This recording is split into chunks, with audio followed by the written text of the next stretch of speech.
Good morning, everybody. Welcome to the continuation of our devotional series, Christ the True and Greater, during this Advent season. Today, we're going to be talking about the death of the firstborn and where we can see Christ in that and how that is a picture of something greater who's yet to come. Some of you might wonder why the death of the firstborn. What does that have to do with anything? That's a story back in Exodus about how God delivered the Israelites from the Egyptians.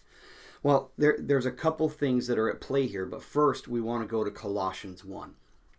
And in Colossians 1, Christ is called both the firstborn or the preeminent over all creation.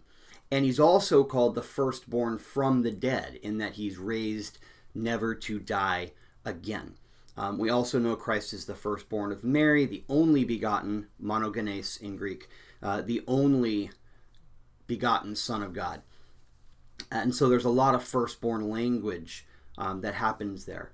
Going back to the story in Exodus, we have two things that are at play here that have to do with Christ. Number one, which is the blood of the Lamb, the Passover Lamb. Hiding under that provides a covering for God's people and salvation from the judgment that's unfolding on that evening.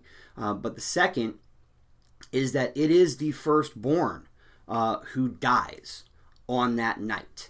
And that event is what leads to the Exodus, to the deliverance of God's people, those who found their covering under the blood of the Lamb. So these two events combine to make this violent, terrible picture of what is to come for our Savior, whose coming we anticipate during this Advent season and whose birth we commemorate at Christmas. God ordained in judgment the destruction of the firstborn of Egypt, collectively en masse, to deliver his people Israel out of Egypt into the Promised Land.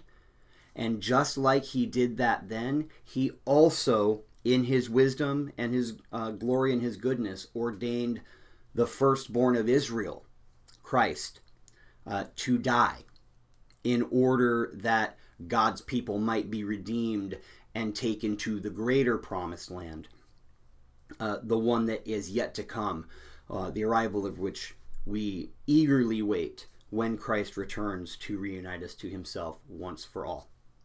I pray that you reflect on this Christ the firstborn and that it may speak to you and bless you today as we move forward in this Advent season.